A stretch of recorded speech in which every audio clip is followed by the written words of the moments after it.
ہو سکتا ہے شکیل بھائی کوئی صبح آپ سے پوچھے یا کوئی سے کوئی پوچھے اور پوچھیں گے، سن رہے ہیں لوگ، پوچھیں گے کیا ہو رہا تھا ابھی بدھ کو ہوا پھر اتوار کو.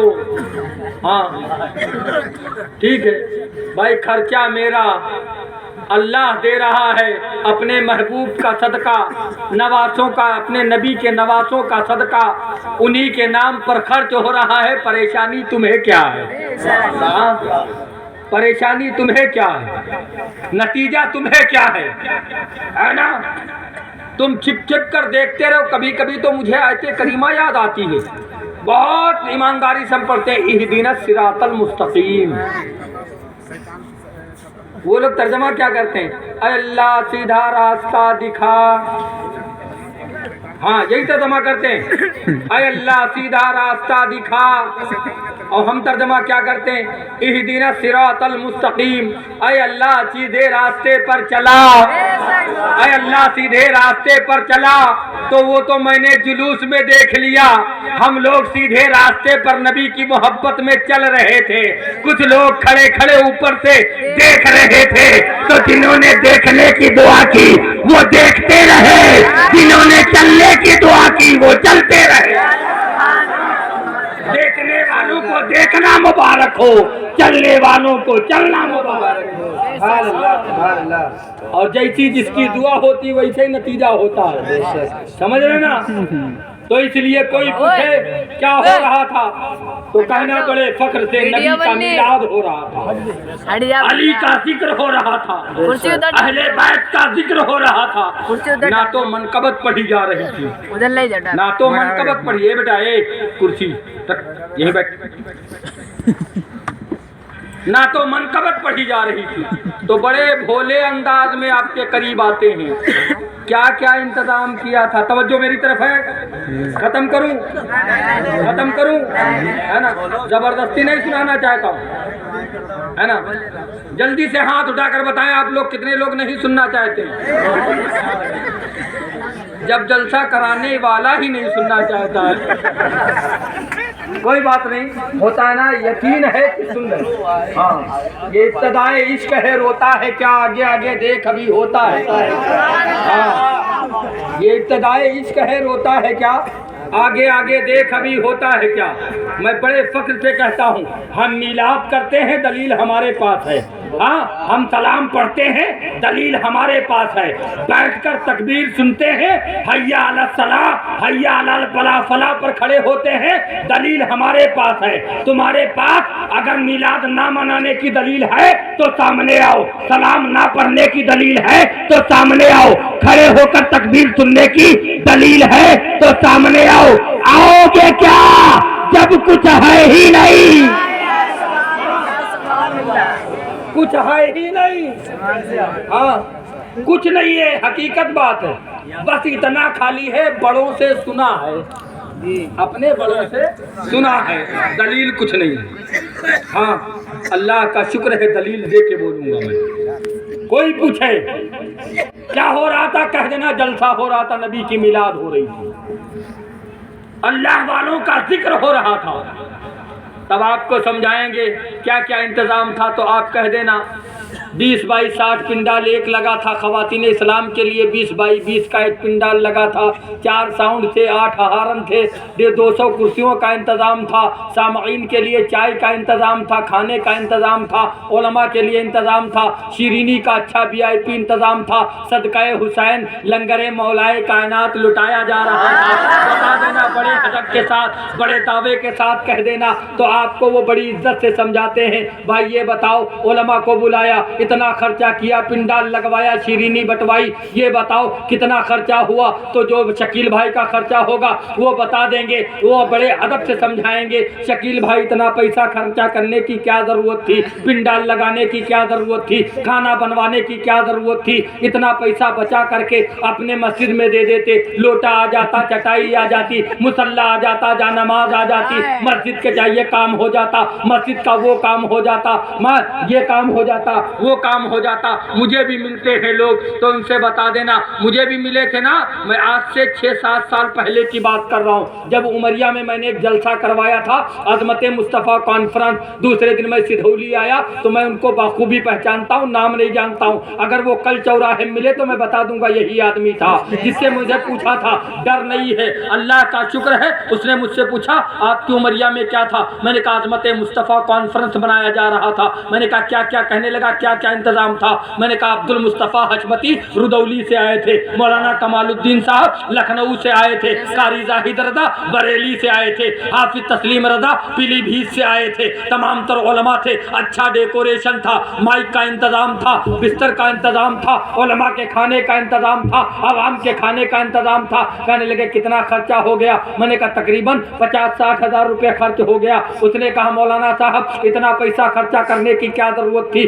اپنے گاؤں عمریہ کی مسجد میں دے دیتے، مسجد کا پلاسٹر ہو جاتا، مسجد میں چٹائی آ جاتی، لوٹا آ جاتا، مصلی آ جاتا، جا نماز آ جاتی۔ میں نے پلٹ کر پوچھا تھا جناب یہ بتائیے آپ کی شادی ہو گئی، کہنے لگے مولانا صاحب 55 سال کی عمر ہے، میرے 2 لڑکے ہیں، اس کی بھی شادی ہو گئی۔ میں نے کہا ایمانداری سے بتاؤ اپنے چھوٹے والے لڑکے کی شادی کب کی تھی، کہنے لگے مولانا صاحب ابھی 1 سال پہلے شادی کی تھی۔ میں نے کہا ہونے والی بہو کے لیے زیور خریدا تھا، کہنے لگے مولانا صاحب سونا بڑا مہنگا تھا، 2 تورے کا ہار خریدا تھا، کان کی جھمکی خریدی تھی، پیروں کی پازیب خریدی تھی، تقریباً 2 لاکھ روپے کا زیور خریدا تھا۔ میں نے کہا بارات لے کر گئے تھے، کہنے لگے ہاں عزت کا معاملہ تھا، 250 باراتی لے کر گیا تھا۔ میں نے کہا پیدل، کہنے لگے پیدل نہیں بے عزتی ہو جاتی، 1 کلر کی 30 بلورو بک کروا رکھی تھی۔ میں نے کہا دوسرے دن ولیمہ کیا تھا، کہنے لگے بڑے شان و شوکت کے ساتھ میں نے 3 بہت بڑا انتظام کیا تھا، اچھا ڈیکوریشن الگ تھا، نائٹ کا انتظام تھا، اچھا کھانے کا انتظام تھا،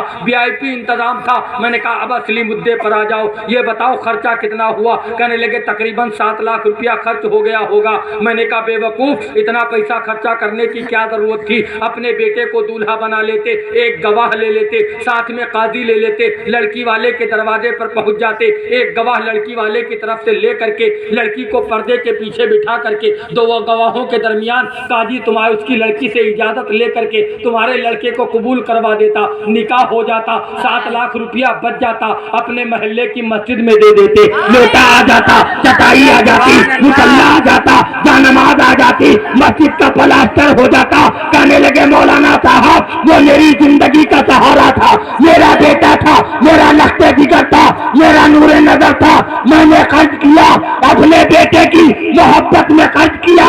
میں نے کہا بے وقوف بات سمجھ میں آ گئی، تم خرچہ کرتے ہو دنیا دار کے لیے، ہم سنی خرچہ کرتے ہیں مدینے کے تاجدار۔ نعرہ تکبیر، نعرہ رسالت، مسلک اعلی حسنت، جشن عید میلاد النبی، نعرہ تکبیر، نعرہ رسالت۔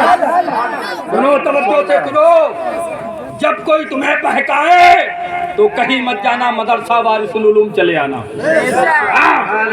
کوئی تمہیں بہکائے کہیں بھی مل جائے، اور جب کوئی اس قسم کی بات کرے کہ میلاد شرک ہے، فاتحہ شرک ہے، ہاں، اور پھر کہنا پڑتا ہے میرے بھائی بڑا تعجب ہوتا ہے، جو کام تمہاری نظر میں غلط ہے تو پھر کھاتے کاہے ہو، کھاتے کاہے ہو، کاہے لیتے ہو؟ ہاں بھائی فاتحہ غلط ہے ان کی نظر میں، ان کی نظر میں فاتحہ غلط، 11ویں غلط، اور 11ویں کی بریانی مل جائے تو گردن تک ٹھوک، آنکھوں سے دیکھا ہے کھاتے ہوئے میں، آج سے نہیں، اس جلسے میں تمام لوگ گواہ ہیں۔ ہاں، اور نہ یقینو حاجی محرم علی سے پوچھنا، جواب دیا تھا انہوں نے۔ ہاں یار ایک چیز بتاؤ، فاتحہ ہے کیا؟ میں کہتا ہوں جس کے نزدیک فاتحہ غلط، اس سے کہہ دینا وہ عقیقہ نہ کرے، قربانی نہ کرے، اگر کوئی مر جائے تو جنازہ بھی نہ پڑھے، جنازہ بھی فاتحہ ہے، جنازہ بھی فاتحہ ہے، ایمانداری سے کہتا ہوں جنازہ بھی فاتحہ ہے اور عقیقہ بھی فاتحہ ہے۔ قربانی بھی فاتحہ ہے، اسی لیے قربانی اور عقیقے کے گوشت پر دوبارہ نظر نہیں دی جاتی، نظر نہیں کی جاتی ہے، اور جنازہ بھی فاتحہ ہے۔ اور جب یہ کوئی کہے یہ سامنے رکھنا سب کچھ بدعت ہے تو کہہ دینا بدعت نہیں ہے، پڑھو یہ میرے نبی کی سنت ہے۔ سبحان اللہ۔ جب پڑھیں تب نا، پھر کہنا پڑتا ہے آج جاہل بھی ہے عالم کا لبادہ اوڑھے، آج جاہل بھی ہے عالم کا لبادہ اوڑھے، ایسے ملاؤں سے ایمان بچائے رکھنا، سبحان اللہ۔ ایسے ملاؤں سے ایمان بچائے رکھنا، اور ملے ایسے لوگ اگر تمہاری نظر میں ہوں اور توبہ کرنا چاہیں تو میں بھی کہتا ہوں آؤ اور تقویۃ الایمان جیسی کتابوں کو چوراہے پر لاؤ اور ماچس لگا کر آگ لگا دو اور پہنچو بریلی، کہو میں مسلم ہوں آقا مجھے ساتھ لے لو، راستے میں ہے جا بجا کھانے۔ نعرہ تکبیر، نعرہ رسالت، مسلک اعلی حضرت، بستی بستی کریا کریا، ان کا دریا فائز کا دریا، نعرہ حیدری، نعرہ تکبیر، نعرہ رسالت۔ وجہ کیا ہوتی ہے؟ اگر کوئی خاموش رہے تو اس کا مطلب یہ نہیں ہے کہ اس کو علم نہیں ہے، اس کو معلوم نہیں ہے۔ میں ایک بات بتاؤں میرے بھائی، بس ایک گزارش میری ہے، اپنے ایمان کی حفاظت خود کرو، اپنے بچوں کو اچھی تعلیم دو، اور جب بچہ علم یافتہ ہوگا نا تو کبھی اسے کوئی گمراہ نہیں کر پائے گا۔ ہاں نعرہ لگ رہا ہے جلسوں سے مسلک کے اعلیٰ حضرت، لوگ سن رہے ہوں گے پیٹ میں ایٹھن شروع ہوگی۔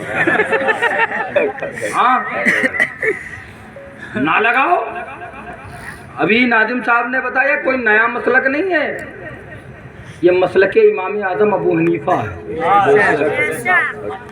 وہی مسلک ہے جو ابو بکر صدیق کا مسلک ہے، وہی مسلک ہے مسلک اعلیٰ حضرت جو حضرت عمر فاروق اعظم کا مسلک ہے، وہی مسلک ہے جو عثمان غنی کا مسلک ہے، وہی مسلک ہے جو مولا علی کا مسلک ہے، جو امام حسین کا مسلک ہے، ہاں وہی مسلک ہے، کوئی نیا مسلک نہیں ہے۔ مثال کے طور پر ایک بات سمجھاؤں، سمجھیں گے مسلک اعلیٰ حضرت کے تعلق سے تاکہ بات سمجھ میں آ جائے۔ لوگ تو اجہل ابن اجہل لوگ کہہ دیتے ہیں اصل میں جھگڑا یہ تھا اشرف علی تھانوی اعلیٰ حضرت ایک کئی مدرسے میں پڑھے، ہٹ بیوقوف کہیں کے جھوٹے، یہ افواہ اڑاتے ہیں لوگ۔ ہاں لاؤ کوئی دکھاؤ مدرسے کا رجسٹر یا کوئی تاریخ بتاؤ جو اعلیٰ حضرت کسی مدرسے میں گئے۔ میرے اعلیٰ حضرت نے اپنے والد علامہ نقی علی خان کے ساتھ پاس خود پڑھا ہے، ہاں اور مانتے کیوں ہیں؟